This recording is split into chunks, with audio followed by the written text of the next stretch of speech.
Puji nama Tuhan, Bapak Ibu Saudara. Sebelum kita mendengarkan firman Tuhan, saya rindu berdoa kepada setiap kita dimanapun berada, sehingga kita beroleh hikmat pengertian dan firman Tuhan yang kita terima boleh sungguh kita terima secara baik, dan kita boleh mengerti, memahami firman Tuhan. Dan saya percaya setiap benih firman Tuhan yang ditabur akan membawa kita kepada pertumbuhan iman, karena firman Tuhan jelas bahwa iman timbul dari pendengaran akan firman Kristus.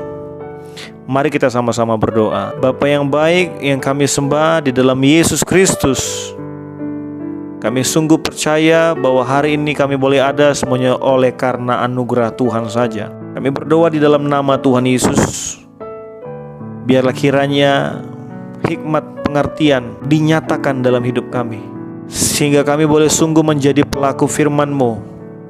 Bukan hanya menjadi pendengar firman, tetapi juga jadi pelaku firman. Sehingga biarlah kiranya Roh Kudus-Mu bekerja bagi kami di tengah kami. Nama-Mu Tuhan dipermuliakan. Terpuji nama-Mu ya Tuhan. Kami serahkan penyampaian berita firman-Mu hanya di dalam nama Tuhan Yesus kami sudah berdoa. Haleluya. Amin.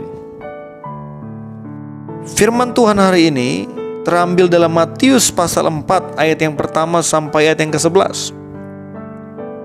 Perikop yang diberikan Lembaga Alkitab Indonesia dikatakan pencobaan di padang gurun. Maka Yesus dibawa oleh Roh Kudus ke padang gurun untuk dicobai iblis. Dan setelah berpuasa 40 hari dan 40 malam, akhirnya laparlah Yesus. Lalu datanglah si pencoba itu dan berkata kepadanya, "Jika engkau anak Allah, perintahkanlah supaya batu-batu ini menjadi roti." Tetapi Yesus menjawab, "Ada tertulis, manusia hidup bukan dari roti saja, tetapi dari setiap firman yang keluar dari mulut Allah." Kemudian iblis membawanya ke kota suci dan menempatkan dia di bubungan bait Allah.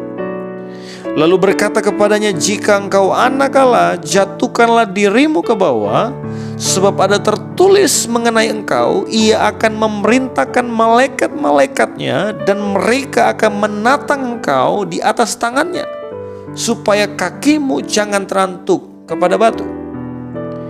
Yesus berkata kepadanya, "Ada pula tertulis, janganlah engkau mencobai Tuhan Allahmu." Dan iblis membawanya pula ke atas gunung yang sangat tinggi dan memperlihatkan kepadanya semua kerajaan dunia dengan kemegahannya. Dan berkata kepadanya, "Semuanya itu akan kuberikan kepadamu jika engkau sujud menyembah Aku." Maka berkatalah Yesus kepadanya, "Anyahlah iblis, sebab ada tertulis, engkau harus menyembah Tuhan Allahmu, dan hanya kepada Dia sajalah engkau berbakti." Lalu iblis meninggalkan dia, dan lihatlah, malaikat-malaikat datang melayani Yesus. Apa yang muncul dalam benak kita saat mendengar setan? Ada banyak persepsi tentang setan. Di Amerika, setan adalah tawanan pesta Halloween. Di Jawa, setan adalah Nyai Roro Kidul dan lain-lain. Alkitab menyatakan bahwa setan itu ada. Buktinya, setan dibahas dalam Alkitab. Yesus mengusir orang yang kerasukan setan. Yesus dicobai oleh setan. Dan dalam firman Tuhan, istilah setan berarti musuh. Dia adalah malaikat yang jatuh karena pemberontakan pada Allah. Adapun beberapa strategi setan yang akan sama-sama saya bahas pada firman Tuhan malam hari ini. Yang pertama, strategi setan itu adalah menipu kita. Dalam Yohanes pasal yang ke-8, ayat yang ke-44, dikatakan, "Iblislah yang menjadi bapamu, dan kamu ingin melakukan keinginan-keinginan bapamu. Ia adalah pembunuh manusia sejak semula dan tidak hidup dalam kebenaran, sebab di dalam dia tidak ada kebenaran. Apabila ia berkata dusta, ia berkata atas kehendaknya sendiri, sebab ia adalah pendusta dan bapa segala pendusta. Strategi setan yang pertama adalah dia menipu kita. Dia memberikan pemberian-pemberian mujizat-mujizat palsu yang dikerjakan supaya manusia tertarik, dan ada banyak kesempatan bagi dia untuk menghancurkan kita. Dia menipu dengan memutarbalikkan firman Tuhan. Kalau kita mengingat bagaimana kisah Adam dan Hawa yang jatuh karena ketidaktaatan akan perintah Allah. Iblis yang dalam bentuk ular, dia berusaha menipu Hawa pada saat itu, bahwa kalau ia memakan buah yang ada di tengah-tengah taman itu, dia tidak akan mati, tetapi matanya akan terbuka. Ini menunjukkan bahwa sifat daripada iblis ataupun strategi setan, iblis itu sendiri, adalah dia menipu kita. Contoh yang hari-hari ini terjadi yang dapat kita lihat. Orang yang ingin cepat kaya, mereka datang ke tempat-tempat berhala. Mereka bersekutu dengan setan. Mereka bersekutu dan mengikatkan perjanjian kepada setan untuk mendapatkan kekayaan. Kalaupun kita juga pernah mendengar kesaksian-kesaksian mantan-mantan dukun atau paranormal yang bertobat. Mereka mencari pesugihan, tetapi harus ada tumbal yang harus mereka persembahkan kepada setan. Yang kedua, strategi iblis, strategi setan, bukan hanya dia menipu kita, tetapi yang kedua, ia mencobai kita, saudara yang kasih dalam Tuhan, secara langsung maupun tidak langsung. Saudara bisa lihat dalam Matius pasal yang keempat ayat yang kedua. Di sana dikatakan, dan setelah berpuasa 40 hari dan 40 malam, akhirnya laparlah Yesus. Di saat itu Yesus sedang berpuasa 40 hari 40 malam. Iblis berusaha ingin mencobai Yesus. Dalam Matius 4 ayat yang kedua dikatakan, dan setelah berpuasa 40 hari dan 40 malam, akhirnya laparlah Yesus. Kita dapat melihat bagaimana Yesus sedang melakukan puasa di sana, dan iblis berusaha ingin mencobai supaya apa yang menjadi fokus Yesus pada masa itu gagal. Tetapi usahanya tidak berhasil, Bapak Ibu Saudara. Seberapa banyak di antara kita juga mengalami bagaimana iblis mencobai kita hari-hari ini untuk kita jauh daripada Tuhan, dan juga membawa kita kepada dunia yang semakin jahat ini. Yang ketiga, strategi iblis bukan hanya dia menipu kita, bukan hanya dia mencobai kita, tetapi yang ketiga, dia mengikat kita. Iblis membuat kita melakukan dosa yang berulang-ulang. Seberapa banyak kita ataupun orang yang kita kenal dalam keluarga kita yang mereka jatuh bangun di dalam dosa.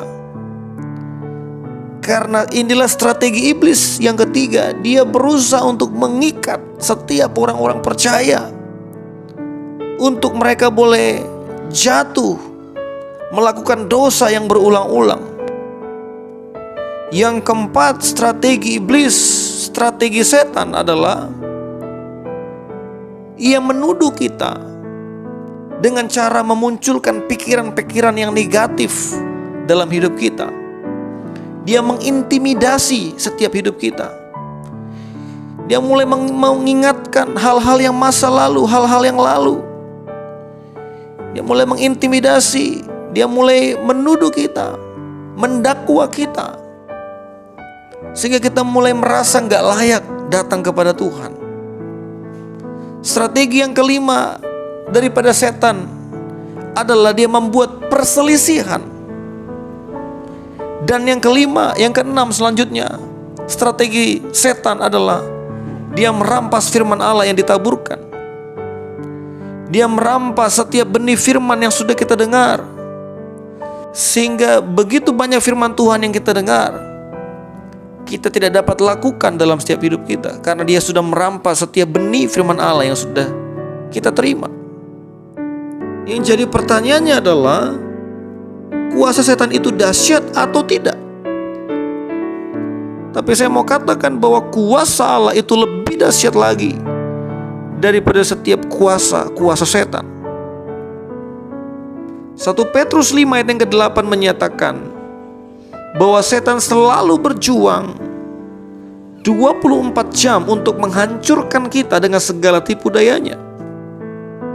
Yang menjadi pertanyaannya adalah, bagaimana supaya kita bisa menang atas kuasa setan?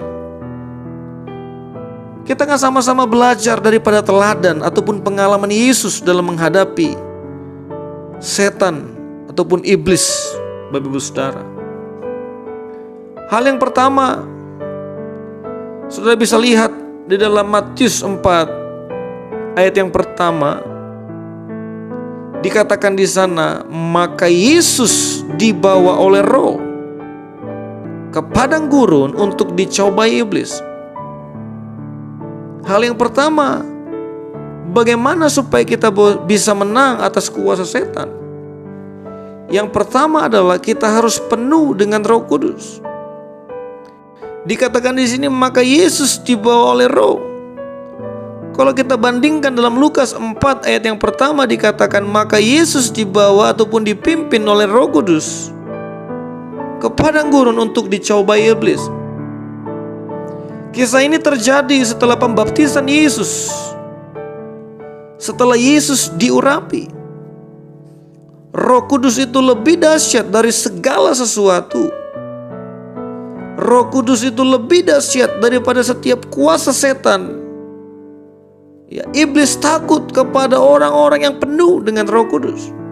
Saudara harus penuh dengan Roh Kudus. Artinya kondisi ataupun keadaan di mana seluruh keberadaan kita, yaitu tubuh, jiwa, dan roh, selalu dikontrol atau dikendalikan dengan Roh Kudus. Mari Bapak Ibu Saudara untuk kita selalu penuh dengan Roh Kudus. Ada mesbah pribadi, mesbah doa yang kita bawa kepada Tuhan. Ada waktu khusus yang kita berikan untuk Tuhan. Kita berdoa, memuji, menyembah Tuhan, menaikkan pujian penyembahan kepada Dia, bahkan merenungkan setiap kebenaran firman Tuhan. Kita perlu Yesus. Kita perlu pribadi Roh Kudus untuk memampukan kita dapat menang atas setiap kuasa setan, Bapak Ibu Saudara. Saya sedikit bersaksi bagaimana pengalaman pribadi saya ketika Tuhan izinkan saya untuk boleh melayani orang yang kerasukan setan, Bapak Ibu Saudara. Beberapa tahun yang lalu, ya, di tengah malam saya dihubungi oleh salah seorang rekan saya. Dia berkata, tolong bisa datang, ya, mendoakan pacar daripada, ya, pacar temannya, ya, rekan saya ini kerasukan, Bapak Ibu Saudara. Dan sebelum saya berangkat, saya berdoa, saya meminta pimpinan Roh Kudus menyertai perjalanan saya malam hari itu. Sampai di sana, Bapak Ibu Saudara, rupanya sudah berkumpul, ada banyak orang yang mengelilingi orang yang kerasukan setan ini. Pada malam itu, Bapak Ibu Saudara, saya merasa ada sesuatu hal yang mengganjal. Oleh karena ini adalah pengalaman perdana saya untuk melayani pengusiran setan pada waktu itu. Sehingga waktu itu Roh Kudus memimpin saya untuk mendekati orang yang kerasukan ini. Dan kemudian saya katakan kepada orang yang juga mendoakan, saya bilang, Pak, tolong gantian, sekarang giliran saya. Dengan penuh keyakinan kepada Tuhan, saya percaya bahwa Roh Kudus ada di pihak saya malam hari itu. Dan kemudian kami bersama rekan saya yang menelpon saya tadi, kami mengangkat pujian sambil saya menumpangkan tangan kepada orang yang kerasukan ini. Kami mengangkat pujian. Ketika kami menaikkan pujian penyembahan, orang yang kerasukan ini mengalami manifestasi. Dan Tuhan bekerja pada saat malam hari itu. Tuhan menyatakan kuasa-Nya, sehingga Tuhan izinkan terjadi kelepasan. Saya percaya bahwa itu adalah pekerjaan Roh Kudus, bukan kemampuan saya. Dan saya percaya itu adalah pekerjaan Roh Kudus. Tidak ada intervensi ataupun kemampuan saya untuk dapat mengusir setan pada malam hari itu. Sehingga saudara yang rindu mengalami kemenangan, kelepasan, menang atas kuasa setan, kuasa iblis, maka saudara harus menyadari bahwa kita perlu Roh Kudus. Dan dikatakan firman Tuhan tadi bahwa Yesus penuh dengan Roh Kudus. Sehingga saudara pun sebagai orang percaya, sebagai orang yang sudah ditebus oleh darah Yesus, Roh Kudus itu sudah dimateraikan. Sejatinya Roh Kudus itu sudah dimateraikan dalam hidup kita. Sehingga kita saudara harus yakin, seyakin-yakinnya bahwa Tuhan memberikan kita kuasa. Di ayat yang lain juga dikatakan bahwa setiap orang yang percaya kepadanya diberikan kuasa. Bukan karena gelar, bukan karena status, tetapi oleh karena Roh Kudus yang memimpin seluruh kehidupan kita. Hal yang kedua, bagaimana supaya kita boleh menang atas kuasa setan? Kita boleh menang atas kuasa iblis. Kalau yang pertama tadi adalah Yesus penuh dengan Roh Kudus, tetapi juga yang kedua, saudara bisa perhatikan di ayat yang ketiga, ayat yang ke-6 dan ayat yang ke-9, dikatakan demikian. Lalu datanglah si pencoba itu dan berkata kepadanya, jika engkau anak Allah, perintahkanlah supaya batu-batu ini menjadi roti. Ayat yang ke-6. Lalu berkata kepadanya, jika engkau anak Allah, jatuhkanlah dirimu ke bawah, sebab ada tertulis mengenai engkau, Ia akan memerintahkan malaikat-malaikatnya, dan mereka akan menatang engkau di atas tangannya, supaya kakimu jangan terantuk kepada batu. Ayat yang ke-9. Dan berkata kepadanya, semua itu akan kuberikan kepadamu jika engkau sujud menyembah aku. Yang kedua, bagaimana untuk kita boleh menang atas setiap kuasa setan, kuasa iblis? Yang kedua adalah Yesus mengerti strategi setan. Kalau yang pertama tadi Yesus penuh dengan Roh Kudus, tetapi yang kedua juga Yesus mengerti strategi setan. Yang saudara harus tahu bahwa setan juga punya strategi untuk menjatuhkan kita. Dia menggunakan hal-hal yang menjadi kelemahan kita. Di ayat yang ketiga, itu berbicara tubuh ataupun juga daging. Iblis menawarkan, dia mencobai, kalau engkau anak Allah, perintahkanlah supaya batu ini menjadi roti. Ayat yang ke-6 adalah berbicara kecenderungan manusia untuk menjadi sombong. Sehingga pada ayat 6 ini kalau saudara perhatikan di sana, iblis mulai mencoba Yesus kembali yang kedua kali. Jikalau engkau anak Allah, jatuhkanlah dirimu ke bawah, sebab ada tertulis mengenai engkau, Ia akan memerintahkan malaikat-malaikatnya, dan mereka akan menatang engkau di atas tangannya, supaya kakimu jangan terantuk kepada batu. Adalah kecenderungan, menggambarkan kecenderungan manusia untuk menjadi sombong. Ayat yang ke-9 adalah berbicara materi. Karena di sana iblis menawarkan, dia mencobai, semuanya itu akan kuberikan kepadamu jika engkau sujud menyembah aku. Setiap manusia punya daerah lemah. Contohnya Daud, Nuh, Elia, dan lain-lain. Kalau saudara perhatikan bagaimana kisah perjalanan kehidupan mereka, kita akan melihat ada beberapa titik titik ataupun daerah-daerah yang menjadi kelemahan hidup mereka. Karena Yesus pada masa itu puasa, Yesus lemah secara tubuh.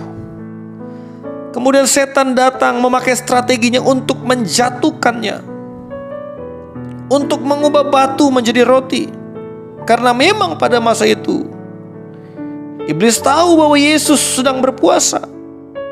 Tetapi Yesus menang karena Yesus menyadari strategi yang dipakai oleh iblis, yang dipakai oleh setan. Hari-hari ini mari sama-sama kita renungkan apa yang menjadi titik ataupun daerah lemah kita. Mungkin saudara lemah dengan wanita ataupun pria. Saudara lemah dalam sisi keuangan, ekonomi, sehingga iblis berusaha memakai strateginya untuk menjatuhkan saudara. Mari sama-sama kita menyadari titik daerah mana yang menjadi kelemahan kita, dan kita minta pimpinan Tuhan untuk menguasai, memimpin seluruh kehidupan kita hari-hari ini, Bapak Ibu Saudara yang kekasih dalam Tuhan. Hal yang ketiga, bagaimana supaya kita boleh menang atas kuasa setan, atas strategi setan, strategi iblis. Kita akan melihat teladan pengalaman Yesus dalam menghadapi setan ataupun iblis. Kalau yang pertama tadi, Yesus penuh dengan Roh Kudus, sehingga Tuhan juga mau supaya kita sebagai orang percaya penuh dengan Roh Kudus. Saudara perlu firman, saudara perlu pujian penyembahan, saudara perlu doa, supaya saudara penuh, sehingga saudara boleh penuh dengan Roh Kudus. Yang kedua adalah bagaimana Yesus mengerti strategi setan, sehingga ketika 3 kali Yesus dicobai, sehingga Yesus tidak menjadi lengah ataupun menjadi kehilangan fokus pada masa itu, karena Yesus mengerti strategi setan. Dan Tuhan juga mau supaya kita juga boleh mengenali strategi setan. Dia akan berusaha mengupayakan mencari titik lemah di mana kita bisa mengalami kejatuhan. Tetapi juga yang ketiga, Bapak Ibu Saudara, bahwa Yesus mengerti, memahami, bahkan dia hafal, dia mengandalkan firman Tuhan. Coba sama-sama kita lihat ayat yang keempat, ayat yang ketujuh, dan ayat yang ke-10. Tetapi Yesus menjawab, ada tertulis, manusia hidup bukan dari roti saja, tetapi dari setiap firman yang keluar dari mulut Allah. Ayat yang ketujuh, Yesus berkata kepadanya, ada pula tertulis, janganlah engkau mencobai Tuhan Allahmu. Ayat yang ke-10, maka berkatalah Yesus kepadanya, enyahlah iblis, sebab ada tertulis, engkau harus menyembah Tuhan Allahmu, dan hanya kepada Dia sajalah engkau berbakti. Semua jawaban Yesus adalah merupakan firman Allah yang terdapat di dalam Ulangan 8 ayat yang ketiga, Ulangan 6 ayat 16, kemudian ada Ulangan 6 ayat 13. Semua itu adalah merupakan firman Tuhan. Kata ada tertulis menyatakan bahwa jawaban Yesus itu bukan karangan ataupun rekayasa. Kalau saudara melihat di ayat yang ke-7, iblis memancing dengan menyatakan tawaran yang kelihatannya sesuai firman Tuhan. Sekali lagi, ini adalah tipu daya daripada setan, daripada iblis. Kita harus memahami firman itu dengan benar, supaya kita tidak mengalami tipu daya daripada si iblis. Yesus sungguh mengerti, dia sungguh memahami, dia hafal, mengandalkan firman Tuhan. Tuhan juga mau supaya setiap kita juga boleh sungguh memahami, kita boleh sungguh mengerti, sehingga kita boleh mengandalkan firman Tuhan yang sudah begitu banyak kita dengar. Seberapa banyak firman Tuhan yang sudah kita dengar, dan seberapa banyak firman Tuhan yang sudah kita mengerti, yang kita pahami di dalam kehidupan kita. Dan saya yakin dan percaya bahwa ketika firman Tuhan itu Bapak Ibu Saudara kita boleh pahami, kita boleh mengerti, maka dalam situasi keadaan apapun, godaan apapun, ya, strategi setan yang bagaimanapun, kita akan mampu Bapak Ibu Saudara menang mengalami daripada kuasa setan ataupun kuasa iblis. Sekali lagi sudah harus belajar memberi waktu terbaik, duduk di bawah kaki Tuhan, merenungkan firman Tuhan, memahami firman Tuhan.